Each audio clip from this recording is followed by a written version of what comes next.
I'm talking to the camera, Val. Are you going to squeak through the whole thing? Okay. Always got a cat around me. They love me. What can I say? And I love them.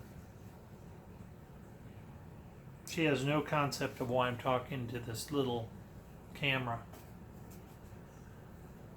I have a couple ideas today. This is just an update. There's no theme associated with this.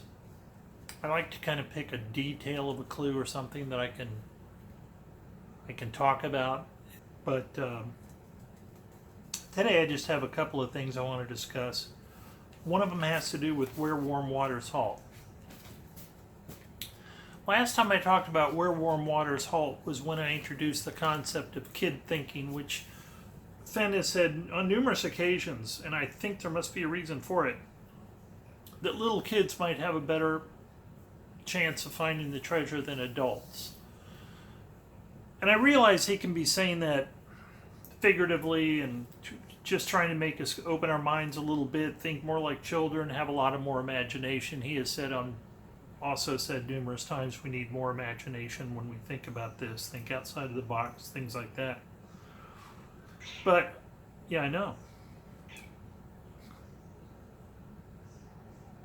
Ooh. All right. Well, how are you? You coming right up, huh? Let me show you to the people. Now she's gonna squeak. Oh, Belle, you're such a... Oh my goodness, really? You're such a little squeaker. Tober, your boyfriend, whatever you... What? You're really getting in the way here. Is there a particular reason you're suddenly so attached to me? Right when I'm trying to do something? All right. Hopefully not losing my train of thought. I did the kids thinking. I guess when I'm talking, she thinks I'm talking to her, and so she's kind of coming over because I'm talking to her. She didn't get it. I know. You're a good girl. Just bear with me here while I talk. I'm not talking to you. You don't have to respond. There's no need to feel like you're being asked to do anything. Okay, honey? It's weird human stuff. All right, so anyway, I did the where warm waters halt from a kid's perspective, and I came up with Yellowstone. And I got a lot of comments on that, and some people thought it was pretty cool, and some people thought, yeah, most people thought it was pretty cool, quite frankly. God, now I got a fly in here. It's friggin' unbelievable. So,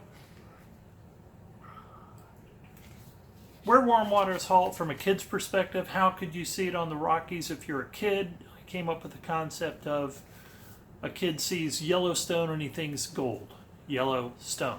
Then I also came up with the idea that kids look at warm waters halt, assuming they get the whole concept, which they would have to have if they're going to find it on the map, as Forrest Fenn said, a kid might...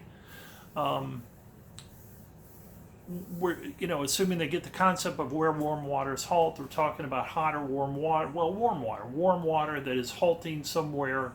Where does it halt? A kid might think, if he goes outside and he takes a pee, it halts, the water stops on the ground, stops on a stone, yellow stone. Those were my premises, those two concepts about where warm waters halt from a child's perspective. Now I'm going to give you a much different perspective on where warm waters halt that I think it came to me this morning when I was kicking this stuff around, and I think it's pretty darn good. It's extremely simple, just like the other two clues were for warm waters halt from a kid's perspective. This is not from a kid's perspective. This is from the perspective of an adult that has some knowledge of geology, a knowledge that we all have. It's fairly basic Geology 101. And I want to make a point about what I was saying about the kid thing. Because some people are going to go, well, now you're going to give us a clue that's completely different than Yellowstone being gold to a kid and all this. Here's what I think about that. When Fenn says something like, a kid could figure it out, I'm going to give you an example of what he's trying to show you where the thing is, but he's using a tactic to get you there. He's not saying you're going to think like a kid. He's saying if you were a kid, it could get you to this spot. He's talking to you, the searcher. I'll give you a good example of what I'm trying to talk about. I'll give you a good example of what I'm trying to say. Imagine you're coming home and you have gone to the store to get a couple of sub sandwiches. And on the way home, you got tired and decided to sit down at the park, and you got up and stupidly left the bag on the ground at the park. When you get home, so-and-so says, "Where's my sub sandwich?" You go, "Oh, son of a gun, I was at the park, I forgot all about it." And they go, "Oh, great. So where in the park?" "Well, it's in this particular part of the park,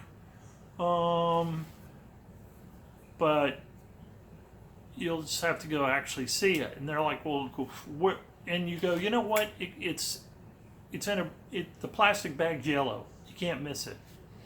And so they go, "Well, okay, I'll go, I guess." And then you say, "Why don't you take Buddy the dog with you?" Now, Buddy the dog is not going with you because he has understood your conversation and is going to go look for a yellow bag. Buddy the dog is going to go with you because he can smell sub sandwiches. That is my metaphor, if that's the proper use of the word, for Fenn bringing kids into it. He's just trying to get you to that bag of submarine sandwiches. And he's saying, a kid could find it. So what would a kid think about? Now, what I did in those videos was I came up with this very childlike scenario that they would see Yellowstone and think of gold, or they would think Yellowstone and think of peeing on the ground. Very simple. Doesn't mean that my clue that I'm about to unearth, so to speak, isn't also valid. In fact, this one is just as valid, but it's from the perspective of an adult with some knowledge of geology. It occurred to me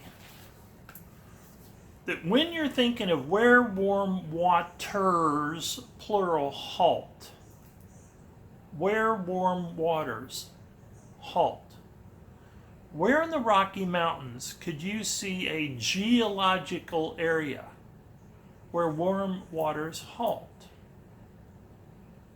Yellowstone. You're not going to say Glacier Mountain or Glacier Park up in Montana. Sure, you have the concept of ice, so therefore warm waters halt. It's now ice. You're not going to, and it's not Flaming Gorge, because, some people are going to still think that. But Flaming Gorge, which was based on the sunlight on the walls of the gorge being flaming red, even though it's flaming, gorge, that's not it either. That's a visual, okay? If Fenn, in fact, was talking about where warm waters halt, literally, he's not going to be thinking of things like that are a little more abstract. If he's talking about a geological area where warm waters halt, geysers, water that is heated by the magma of a supervolcano coming up and meeting the cold air and halting, spewing out, stopping. We're talking big geologic thinking, right? Warm waters are literally venting into this air, into the atmosphere, and stopping.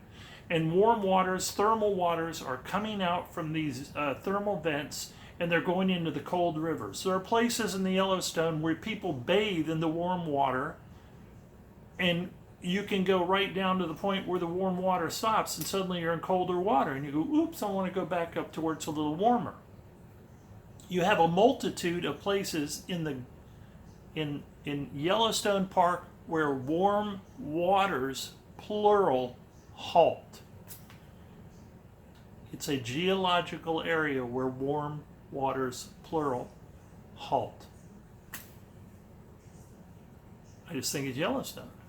There's not another place I can think of where you have so many warm waters halting. I don't want to get into the semantics of hot waters versus warm waters and all that. The man is, after all, trying to get a message across with a certain amount of words. He doesn't want to write a novel about it. But in general, warm waters halt, I think, in Yellowstone. All over Yellowstone. I think another giveaway that Fenn gave goes back to the concept of the little kid. Remember, he said the little girl in India could figure out clue number one just looking at a map of the Rockies. He specifically said, Jenny Kyle specifically said a map of the Rockies. And that's what he answered to and referred to. Remember, Fenn said, the little girl in India, he said, could probably find the first clue, even though they're a kid, and possibly the second clue. Now, why would he just add that on so easily? And probably the second clue, because you've got the canyon. You've got the Grand Canyon right there. You've got the canyon right there starting in Yellowstone. It's that simple. I mean, if you're going to find Yellowstone, you can pretty much go, logically speaking, well, that's probably the canyon he's referring to because it's right there at Yellowstone. After that, it's going to get complicated. But for me, I'm even more convinced now that where warm waters halt is just another way of saying all of the thermal vents in Yellowstone Park. And the more I think about it, the more obvious it is, and the more obvious it is, the more I hope I can figure out the rest of this thing, because I know it's in Yellowstone. And let's face it, people, common sense tells you it's in Yellowstone. Forrest Fenn, the funnest times of his life, his formative years, when he first was out there fishing and stuff, yeah, he was down there doing that in Temple, Texas, but when they started going up to Yellowstone, and he grew up basically every summer in Yellowstone, he has said numerous times he absolutely loved that place. He loved fishing up there. He loved that whole part of the country. He loved those summers up in Yellowstone. I don't want to, it's not going to be in New Mexico for that simple reason. He has no great childhood memories of New Mexico. He may have memories when he moved there as an adult, when Peggy said, let's move to Santa Fe. He may have some wonderful memories of it, but I think this poem and this whole trip is as it said in TTOTC, as I said in TTOTC, it's a memoir. He's talking about his formative years. He's talking about those times of life when you're kind of waking up to what's going on, and you're kind of. He was out there. Growing up as a young man and turning into a man, I should say, and being a young boy, being a boy at that age when you're adventurous and you're kind of, starting to think for yourself. That's what I'm really trying to say. It's that point in your life where you start thinking for yourself and you have adventures, and he started learning about that when he was a kid in school, and he'd go out the window and people would see he'd been out the window because of the rust stain on his pants going down the slide, and he started to wake up to the fact that, hey, I can start doing things that I want to do. I can start doing things I want to do my way, and even maybe get some recognition for it, which he's done in his way in his life. So I think that Yellowstone's it. Now it gets a lot more complicated for me as I get to Yellowstone and then go down the canyon. That's a whole nother story. I'm still working on that. All right, I got one more thing I wanted to bring up. Like I said, for me, this is going to be a fairly short one. Put on the infamous double pair of glasses. Many people have commented on my wearing two sets of glasses. These are just poor man's bifocals. Nothing new in the world at all. I look through the upper glasses for my long, far vision. I look through. Really, when these glasses are together, they're quite the magnifying glass. Hey, Belle, you're just stinking it up today, aren't you? You're pretty loud. You don't know why I'm in here talking. Oh, you got 40 minutes before dinner, honey. Yeah, well, my furry children. Okay, so here it is. This is the second thing I found interesting in the last few days.